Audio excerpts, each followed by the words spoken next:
How do you build trust and vulnerability through adventure and challenge?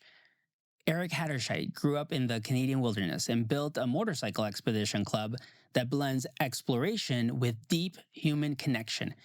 His stories about discipline, ownership, and a mission to leave every place and person better than you found them. This is Erik Hatterscheidt on My Most Authentic Life. Hey, Fede, thanks for inviting me on. And I can't wait to start unpacking your story and the journey that eventually gets to you launching this really kind of cool adventure brand experience that we'll get into. But I usually have a pre-call for these interviews, and we know we jumped on a call a little while ago, and there's a few things from that conversation that really stuck with me. And you growing up in the Canadian wilderness was something that really kind of stayed with me. So can you take us back to that experience? Sure. Uh, so I'll try and give you the short version here. So my parents are immigrants, kinda. I say that kinda because my dad's very much an immigrant from Southern Africa, but my mom is just from the States, and they not in the plan of their lives. They stumbled across this property in Canada, in British Columbia, which was a little wilderness resort with cabins around a lake in the mountains, very idyllic setting. And that is where essentially where I grew up. That was a very it was a great experience in a lot of ways, in the sense that I spent a lot of time with my family, especially my dad, learning from him, and he taught me a lot. Just physically taught me a lot about building and operating and tree falling and like it was pretty atypical Canadian stuff. So that was a great experience, just like spending that time, yeah, alongside with my family, with my dad. It was very unlike a lot of other people I knew that were my age, where they'd show up, they'd go home, or they'd have to go to after school care or something. My family was always there, so that was kind of cool. I did go to school. It was a long bus ride. It was almost an hour long bus ride to get to school, but we did have a school there, at the closest little village, and yeah, that's where I grew up. So these chapters of our lives, they're very they set the stage for what's to come, dreams, ambitions. And and I'm curious to know, can you speak to the ambitions and dreams that you were chasing at that time, or you thought you had to chase, and the evolution of that as you got into adulthood and beyond? It's a good question. I don't know how far you want me to go into this. I know we had our pre-call, and I can go pretty far chronologically. But what I will say is that setting, I really appreciated that setting, in the sense that I was there was no holds barred when it came to what I wanted to do with my time creatively. Don't get me wrong. Actually, I mean, I spent a lot of time working, more so than almost anyone I met, from a pretty young age. So 9 years old was when I basically started working almost full time after school, and then summers. There was no such thing as summers off after I was about nine. It was just full time all the time. But I had full license to roam the property. We had 60 acres out there, but more importantly, we were surrounded by thousands of acres of in Canada, they call it crown land, public land. And so I was able to build things. I was able to explore. I was able to, I spent a lot of time in the shops, because a lot of that, just because we're in an isolated setting. And my dad was a mechanical engineer, but he grew up on a ranch in Africa, which very much translated to where we were at, in terms of you had to know how to do a lot of different things. Similar to a lot of farms, but like knowing how to work with metal and weld and mechanical and wood and carpentry and all of that stuff. Because there's no way you could have run a business like that and afford to bring someone in every time something went. So I learned a lot of skills from that in terms of building. I built a lot of things. That translated to, as I was going through high school, I found a spot in our wood shop in high school. We had a very it was our wood shop was the envy of everyone else in the province. There was a lot of kids that actually transferred to our tiny little high school to be able to use our wood shop, and I spent as much time as I could in the wood shop. And I thought what I really wanted to do when I graduated high school was go into log and timber frame design, and go and build log homes, timber frame homes, and then on top of that, really build out all the furniture, but build really unique designs and stuff internally. That's what I thought I wanted to do as I was nearing the end of my high school years. Wow, that's so interesting. The stage that's set for your future from that experience. There's a few things you said there, and it's a spirit of exploration. So even at 9 years old, you're exploring the grounds, and it's something that shows up a lot in the work that you're doing now. So let's speak to exploration and the role that plays in your life. It took me a little while to realize this, but what I'm doing now. So, quick context: we run a motorcycle expedition club. So we go on these crazy motorcycle adventures, and we are only ever exploring new places, and then we never go and run it again.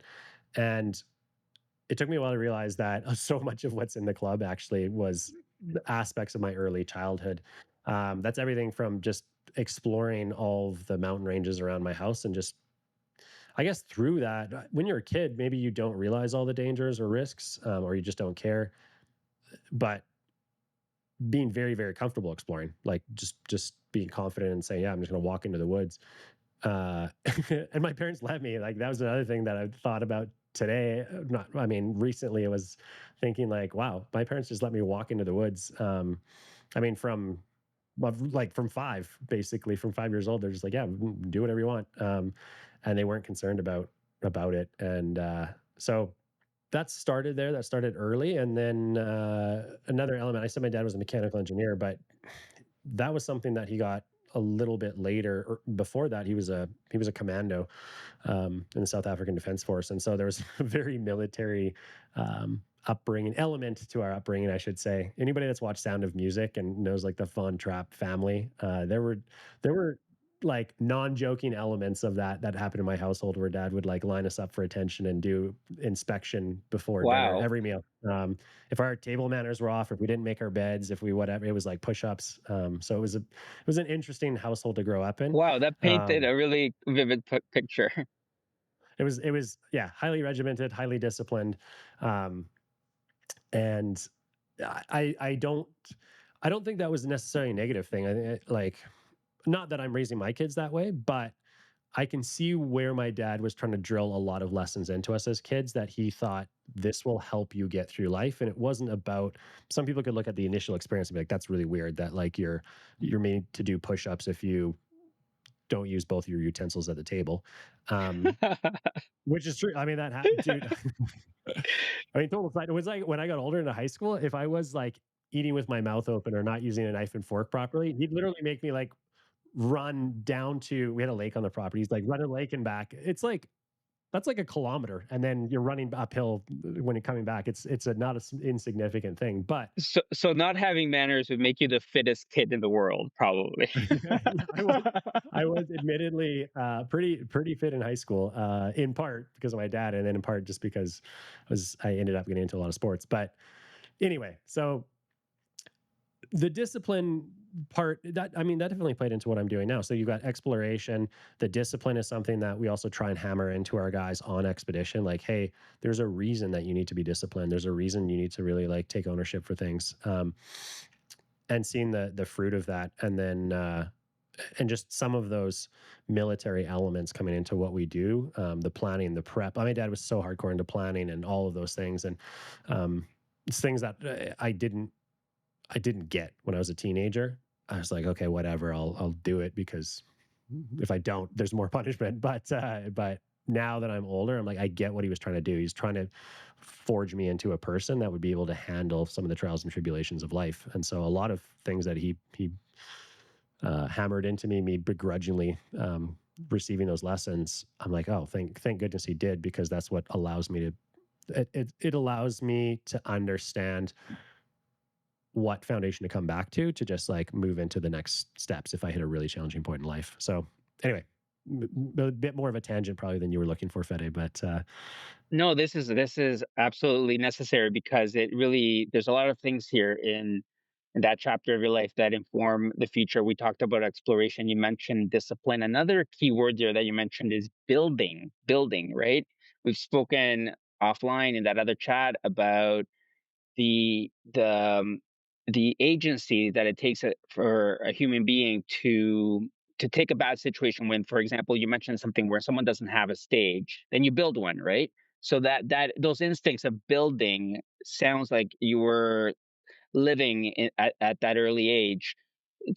What kind of projects were you building? What were you deconstructing and constructing again?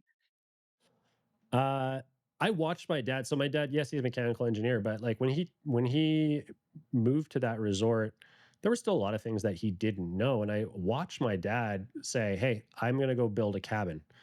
His experience was all mechanical.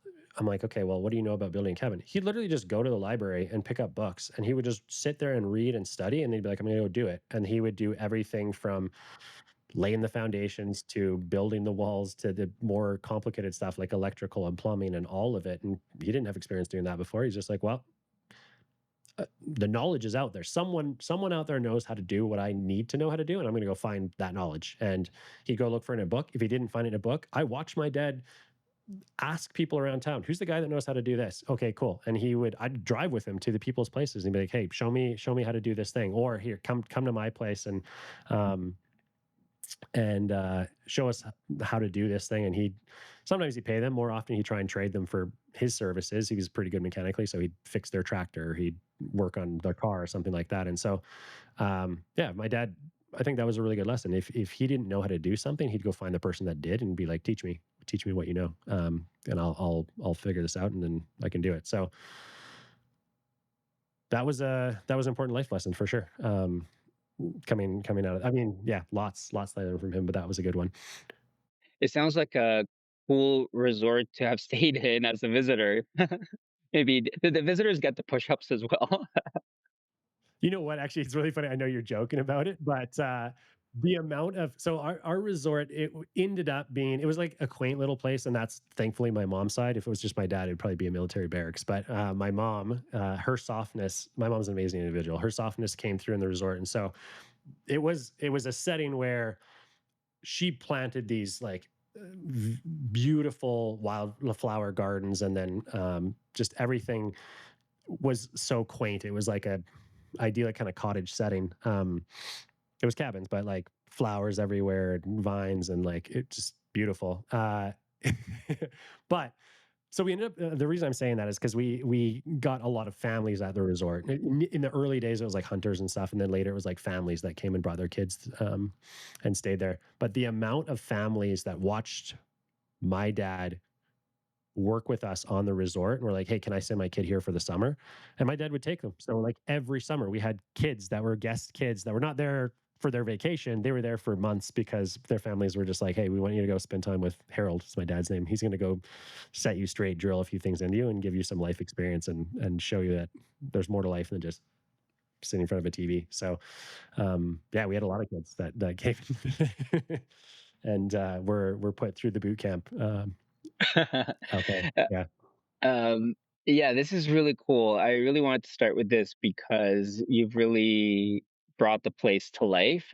And it's also the place where you have your big pivot a bit later on. So fast forward, several years. Can you take us back to that moment that changed everything for you? Yeah. So I mean, I've painted this picture that sets me up for I can easily see I can see listener in your audience just thinking like, oh man, like this kid, sure, there was hard work, but he had supportive parents, he had everything going. And there was that element. I don't want to take that away, but there was high expectation put on me. So as I mentioned before, my dad mechanical engineer, my mom was a food scientist. Neither one of them were they definitely weren't marketers. And they as amazing as this resort was, it was isolated and nobody knew about it. And especially like this is like early, well, I guess when we first came on, early days of internet. And then even once the internet existed, it was like, okay, now what do we do with it? My parents had no idea how to market online. And so as much as I wanted to go and build timber frame homes, log homes, and do that, and I had that conversation with my dad, he didn't take away from that. He said, that's awesome. You should totally do that. However, what I recommend is that sounds to me like you want to go run a business. If you want to run a business, I recommend you go and study business because we live in a, like it or not, we live in a capitalistic society, and that's you learning how to play the game. And he wasn't wrong. Um, so I decided to apply to UBC. UBC is University of British Columbia. The reason I applied there is because they were the only university in the world that has an actual timber frame program. You can actually go and get a degree in timber frame design and architecture. Um, and I thought, okay, well, I'll get my business degree at UBC first, and then it'll be easy transition. I'm already part of the university; I don't have to reapply to anything else. And so I went and I got my business degree. I specialized in management with a minor in marketing. By that point, honestly, I was just so burned out with university. I was like, there's a whole backstory to that, just the disenfranchised with the education in the business school, at least, that I just was like, I'm not really interested in doing that more. But my parents had this expectation that I would go study business, learn marketing. They're like, well, if you're doing it, like, we need you to come back and help us at the resort figure the business thing out, because every year it just treading water. We're just make just enough money to keep our head above water, and then you're into the next season, and it's never getting ahead financially. And so graduating university, this is like early 20s. I'm like 21, maybe 22. I came back to the resort to help them run the business. And I was excited about doing it. I was like, hey, I learned some of these skills in business. I think I can help out. We had some staff to manage. We definitely needed help with marketing. So my parents were like, yeah, cool. You got this. And they they essentially took off for some long periods of time. Um, so it was just me running it. And that is where I really started to feel the true pressure of running a business, and understanding the responsibility that comes with that. And it's interesting because I think a lot of business owners feel a sense of isolation because, I mean, a term that comes to mind here is heavy is the head that wears the crown, because you can't share that with your employees. And there's very few people that you often can share those struggles with or those challenges with who really get it and understand it. And in this case, I was physically isolated as well. So just there's no one that I'm sharing that with. And so over the months and eventually turn into years, I just felt that pressure growing, and the responsibilities of the business, the bills coming in, me taking that over, not knowing how to pay them. And then what was worse was the fact that I took everything I learned at university, especially the marketing, I should say, and I was trying to apply it to this little business, and none of it was working. So I was actually spending more money we didn't have, to try and bring business into the resort, and it was it was failing. And I was feeling the weight and the pressure of failing at this thing completely. Like I was losing money, which is obviously not the point of a business. And so being physically isolated and failing at this thing, losing money, and just feeling the weight of responsibility and not knowing who to share that with. And I'm sure you've got people who are listening on the call here too that just, if they run a business, I think it's impossible to run a business without going through moments where you just feel like, I don't want to do this anymore. I'd rather be one of my own employees than be the business owner. And it's really funny because all the employees look at you, people from the outside world look at you and they think, oh, this guy, like he's the guy at the top. He's got it all. And I can see what that looks like from the outside, especially at that point in my life. I'm like, I could see like, yeah, young guy running a resort, early 20s, like seems like he's got it all together. Internally, I was crushed under the pressure, of what was going on, and I wasn't sharing that with anyone. And so, about a year into me managing the resort, I just remember this moment where I was doing everything I could to try and keep things together. I was working long days, both physically at the resort and then just miserable, like working long days physically. And then I'd get home and then I'd have a million emails, which I hated sitting in front of a computer screen and answering and like doing those. And then wrapping the day. I'd be up at like 5 in the morning and I'd finish the day at 11 at night. So this is where I'm at 11 o'clock at night. Um, and actually, a really important part of the story is feeling so lonely, so isolated, and not knowing how to deal with it. I wanted to just escape that pressure. I wanted to escape. I wanted to get out. And because I didn't feel like I could, because I had this pressure from my parents and felt the weight of responsibility to like, you got to figure this out, you got to do it. I started reverting to alcohol. and I started drinking. Initially, it's kind of like, oh, it's not, it's innocent. You're working hard physically. It's just a beer after work. And then it becomes two beers and then it becomes three. And then you're like, I've had five beers there. Or it's like three. And then, oh, maybe I shouldn't have any more beer. But, rum and Coke couldn't hurt. And you start getting deeper and deeper down that hole. And then I had a point where I started drinking in the morning, where I'd drink a bunch at night and then I would wake up and be like, I don't want to face the day. And I'd start drinking in the morning.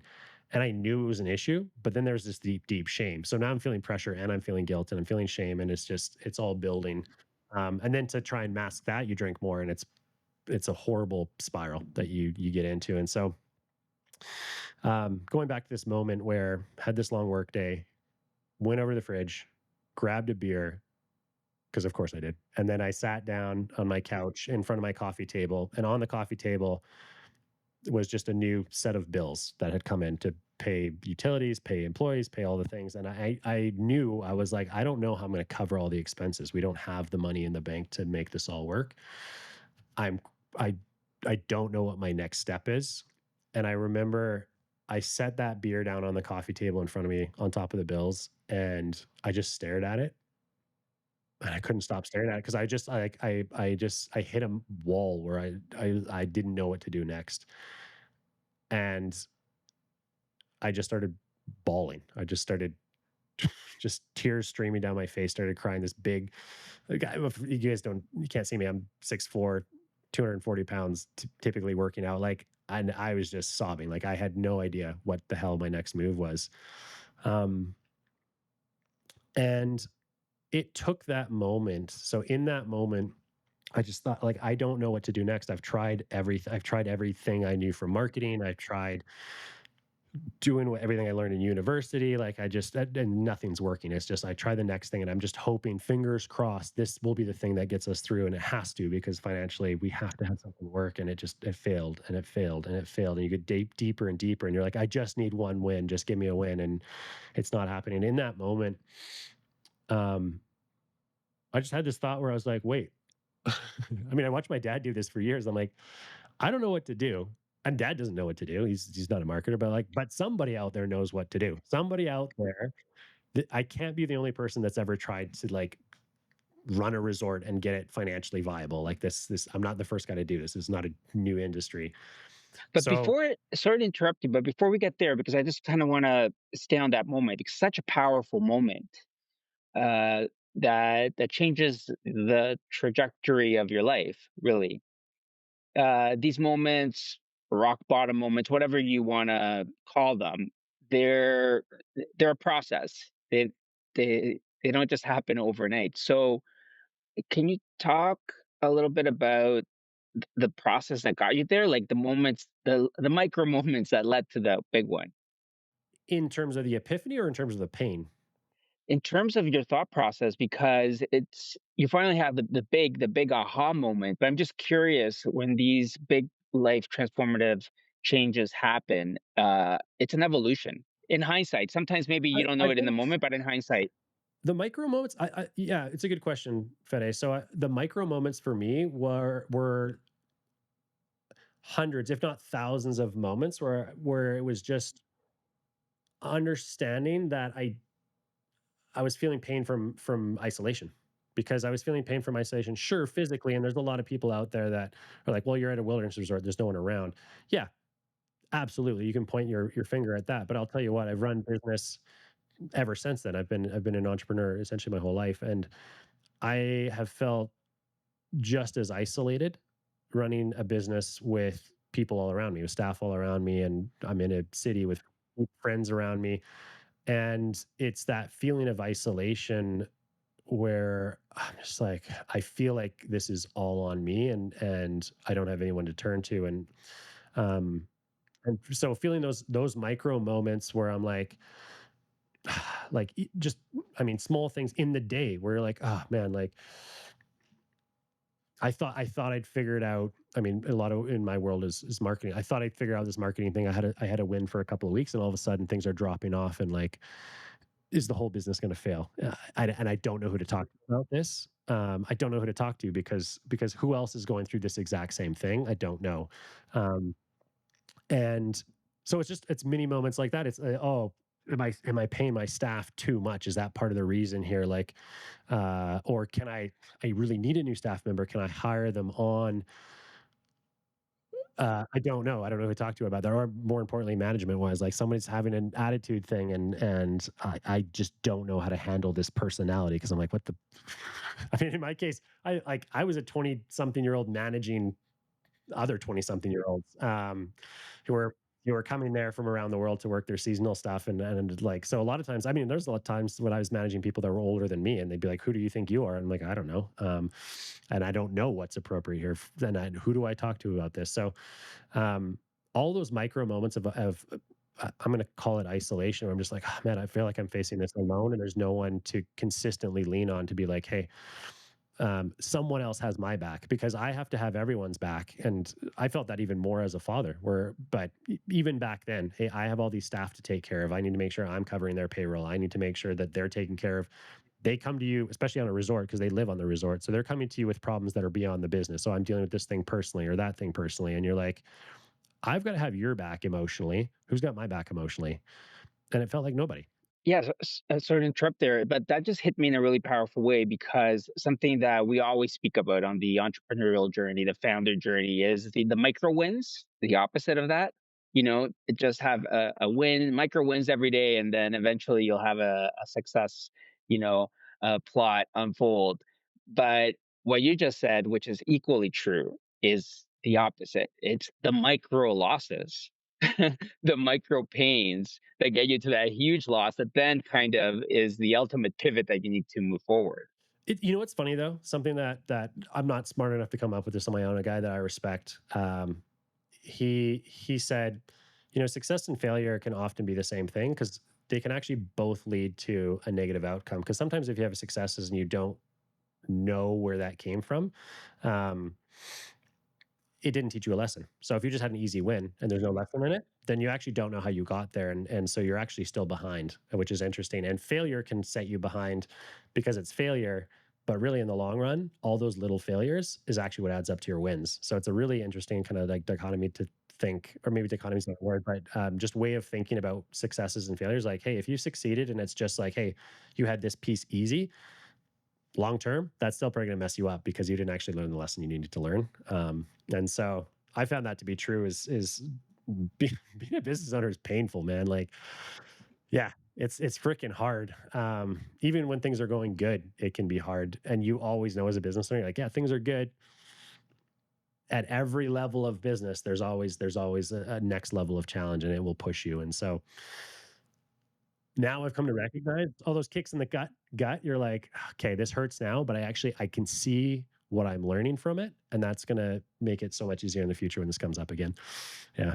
So wow, we've unpacked a lot from those early days, exploring the wilderness resort, and the challenges, the pivot moment in your life, and this marketing agency and the challenges that came with that. There's a theme of of weight, maybe, or layers that keep building and building from all those experiences. And now we're going to get into what you've started, and you're going to tell the audience about that. And but what I've loved about it so far is like it's it's an experience that makes you feel light in a lot of ways. So I can't wait to start unpacking that. But it all starts with that motorcycle trip in Guatemala, and all these experiences we've been talking about inform that trip, and what came next. So what happens So in Guatemala? okay, so um, Guatemala. This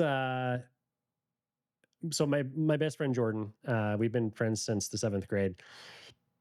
After high school, in university, we kind of did our first backpacking together. We're backpacking through Latin America, Central America.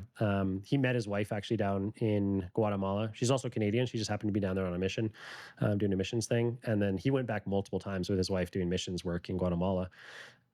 I had gone back a few times as well, just because I enjoyed spending time in Guatemala. And so we both were pretty well versed in like traveling with initially the typical tourist track, and then from there we're like, let's get a little further out. And so we spent time together traveling via chicken bus, and getting out to some of the further communities. And then we just happened to be in. town called Antigua, Guatemala. Yeah. We didn't have a plan. We're just like, okay, we've explored a lot of this country. We just want to hang out here. And we literally just walked past a motorcycle shop, and both of us had grown up riding motorcycles on the farm. And so we asked the guy that ran the shop, hey, can we rent these? We don't want a guide. We've seen a lot of the tourist track. Could you draw us a map of all the places you would go that's totally off the tourist track that are just places no one else would ever visit? So he drew us this hand drawn map and was like, here, go take these two bikes and have fun. And this is pre GPS, pre everything. We kind of had Spanish. It wasn't too horrible. It was just enough to get by, but we got super lost, like having this hand drawn map going and just driving off into the jungles of Guatemala. But that experience for us in itself, that first experience, we really enjoyed that because we realized that's a whole new form of exploration, a new form of travel. And so we wanted to, when we finished that trip, we're like, this is the only way to travel ever moving forward. We wanted to share that with some of our friends. So we contacted some of our most adventurous friends, and we convinced them that they should come back and explore Guatemala with us. And they all said yes. And so we had for that first one, actually, for the very first one, I believe we had 6 guys that were like, yeah, I'm in. And we put bike deposits down on the bikes. And this is like, I believe we put those deposits down maybe, let's say, 8 months down the road. We're planning the trip, and one by one, they all had reasons why they couldn't go. Oh, work's too busy. I can't get time away. I've got, like, my wife's asking me to plan this vacation thing. We literally had all of them drop out, but we had the deposits on these bikes, and we didn't want to lose the deposits. So at the time, we just put a blast out on Facebook and said, hey, anybody that's reading this, anybody at all, we don't have to know you. We're going to go explore Guatemala motorcycles. If you're interested, contact us, just so we can make sure we're not losing money on the bikes. And so we had, basically, it was all friends of friends. It was like contacts of contacts in Facebook that reached out to us, just other guys, and they said, hey, we'll come. And so we had guys we didn't really know that showed up in Guatemala, and we went and we just explored that country together on those motorcycles.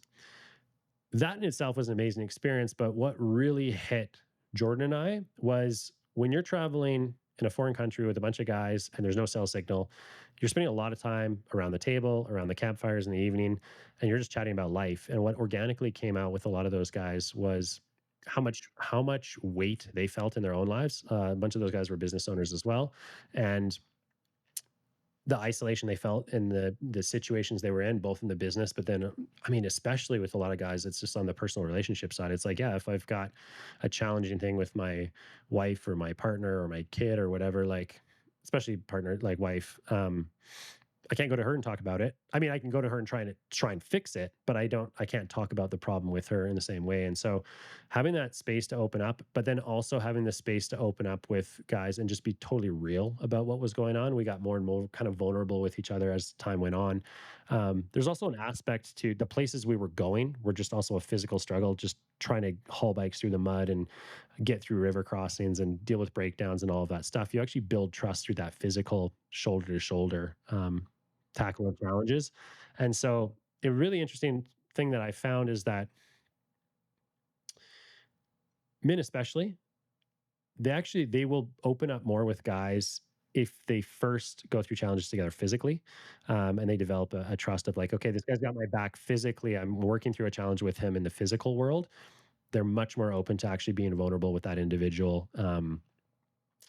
mentally and emotionally, if they've gone through that physical element first. So Well, this is an amazing origin story, and with every origin story, there's an the emotional origin story as well, and that's really, in my opinion, the root of any experience or any brand, any exploration based exercise, whatever it is that you're building is built on it on the emotion behind your brand. So, how would you describe that? What is the emotion and the feeling that you want to convey? I mean, I honestly, the thing that strikes me as you're asking the question is, we have 4 values, but one of the values is leave it better. We look at that lens, like, we look at everything we do through that lens. And so for us, leave it better. A lot of the guys come into the club thinking, oh, you're leaving it better because, I mean, there's a lot of facets to this, but what we found as we were exploring these more and more remote regions, and the club started as really just an explorer kind of club. Um, But as you go to more and more remote regions, you start to realize, oh, there's a need for people that live in those regions. It's really hard for them to get the supplies and things that they need. And so we started organically turning every single one of our expeditions into a humanitarian mission. And now everywhere we go, we're delivering medical supplies or water filters or helping build infrastructure or whatever, because these are places that in most instances, it's really, really difficult to get vehicles into, but the motorcycles can get in. So most guys come into this club assuming the leave it better means, oh, we're going to leave other people better. Our secret is no, no, no, no. Like the amount of time and effort that we put into this club in order to make you, the member, better, like leave you better. That's our objective. Is like if we can leave you, the member, better, you'll leave the world better. Yeah, and so Interesting. that's the brand. Ah, That's the brand. Is absolutely. like Yeah. we put a lot of thought into how do we leave our members, our guys, better, so that they're treating their wives better, their kids better, their employees better. They're like inspired to go and do these missions on their own in their own, whether that's in their own neighborhoods or whether they're like, hey, I'm going to organize a trip down to Mexico and go do something down there outside of the officially organized expeditions the club runs. I'm like, that's mission success. So for us, the brand very much is like, yeah, how do we just go and every place, every environment we're in, how do we make sure we just leave it at least a little bit better? And we're consciously thinking about that. That's awesome. That's such an awesome way to put it. If we leave you better, you will end up leaving it better. That's great. That's really strong. So, before we get into the rapid fire round of the show, I'd love to give you some space based on everything we discussed to share what's on your mind, anything you want to leave the audience with. I feel like I overshared here. I appreciate you guys taking the time to listen to this podcast, and maybe Fede will edit it down a bit. But any parting thoughts? One thing I haven't touched on that I would say beyond the leave it better is the feeling and experience within the club. The thing that I would say actually helps the guys transform. Um, by the way, if you're listening, it is a men's club. If you're like, is it guys only? Whatever it is. There's also a women's chapter. We have a women's chapter that we started. So there's men and women, and the reason for that has nothing to do with physical skill or ability. It has everything to do with vulnerability. People being able to open up and feel totally safe in an environment. Men and women both. So, but what we see, where we see the biggest transformation is our number one value is own your shit. It's saying, hey, Mhm. everything that happens in life you have power over all of the outcomes like where you are sitting today, most likely not always but most likely it's a result of decisions and things that you've made along the way, um, and if even if it's not you sitting here and pointing fingers at whatever the government or an organization or your mom and dad because they didn't raise you right or whatever or just the way like pointing a finger and saying hey I wasn't born in the right spot, um, it doesn't help you. So what can you do about it? If you're like, okay, well, it's up to me to figure out how to make it better. What does that look like? And so with the guys, especially, we're like, hey, don't like you're not going to get away at all in this club with pointing the finger at somebody else and blaming them. Especially early in, guys might look at spouses come up a lot around campfire, like, oh, if my wife didn't do that. Like, you're not going to get away with that conversation here, man. Like, were you screwing this up? You're like, forget about your wife. You can't control your wife, but you can control you. So owning your shit is something that has instrumentally impacted my own life. And I can definitely see that being a major factor in guys actually seeing really huge benefits. And it's a practice. It's not like oh, flip the switch. It's you're constantly thinking about, oh, okay, well, if this was a result of my action or if I could change it, what would I need to do to make this better? So yeah, that's definitely a piece that I would leave with the audience if they're not thinking about it already is yeah, own everything. Minor story. I know we're tight for time, but something that really comes to mind. Justin, that early mentor in the resort.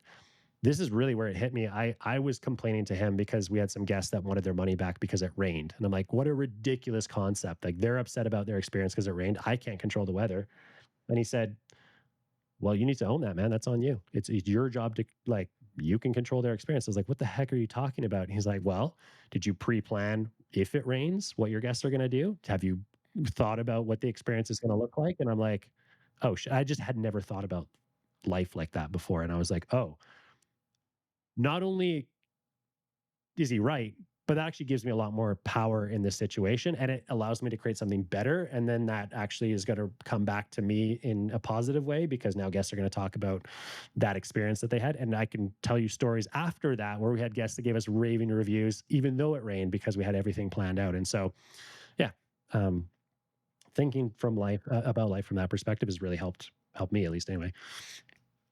Yeah, that's another powerful takeaway. So many great reframes from this conversation. And we talk a lot about owning your story as well. It's a theme on the show, but now it's owning your shit as well. That's all part of owning your story. Well, thank you so much, Eric. That takes us to our at the end of the show, the rapid fire round. I asked every guest the same three questions, so we'll conclude with that. What is the biggest gift you've discovered about yourself on this journey? It's not about me. I've gotten to a point where I'm in a healthy spiritual relationship with God. So for me, it's a lot of prayer time and saying, "Hey, like, I need support." So that's the biggest thing that I think I've learned through this journey is like I've got my support of my guys, but ultimately, it's saying I put a lot of trust in my relationship with God and my conversations with Him, and so that's what I've learned through this. I think has been the most valuable thing to me is rekindling a relationship with God that was lost for a lot of years. Probably not the answer you're looking for, but that's the truth. Yeah, yeah. No, that's exactly it. Everybody has a different, their own unique answer to these questions. The next one, what is the hardest truth you've discovered about yourself? That my ego is the sole reason that things go wrong most of the time. So it's my ego taking over and saying, no, like I need things to go my way or a certain way, or I'm not willing to give up control to other people because of my ego. Almost every time that something goes wrong, being really reflective, not owning your shit thing, I'm like, oh, it's because of my ego. It's because of my ego. And so constantly trying to work at that. Um, which there's been lots of progress. There's always work to be done there. Yeah. Wow, thank you for that one. That's another powerful one. And finally, what is your definition of authenticity? That's a good one because I'm imagining you could have a lot of different responses. And I've listened to the podcast. There's been some good ones, and I don't know why you're blindsiding me with this. But my definition of responsibility, or sorry, authenticity is something I've had to work on. Again, another lesson in my life is being as truthful as you know to be when you're communicating with individuals, with people, and that's actually with yourself as well. It's like, are you being truthful with yourself? But there was a long period of my life where I was like, I was never at a point where I'm intentionally lying to people, but there's a lot of points in my life where it was very convenient for me not to share the whole truth or to let people make assumptions about things I'd done or things I could do or whatever it was. And so authenticity to me is just stop lying to yourself, to others. Um, and man, there's a peace and there's an alignment that I found, and I've seen other guys find in the club where it's just like, dude, yeah, be straight all the way through. So authenticity to me is just being communicating as truthfully as you can with the people around you. Well, beautiful way to end the show. Thank you, Eric. A lot of really good takeaways just to that come to mind. Leave it better. Leave yourself better first and then leave it better. And then own your shit. Just a couple of things that stand out from what has been a really great conversation. Thank you for sharing so openly Thanks so much, today. Fede. I really appreciate you bringing me on. And I love what you're doing here with the show. If you guys are listening and you did get something or getting something out of the show, I'll be the first one to say, yeah, go give Fede a 5-star rating, and let him know, because I know I can see how hard he's working on the back end to make this awesome for you guys. So thank you, Fede, for what you're doing here. That's today's origin story. If you enjoyed today's episode, feel free to share it with someone who could use a little inspiration. I'm Fede Vargas, and you can connect with me around the web at my most authentic life. See you next time.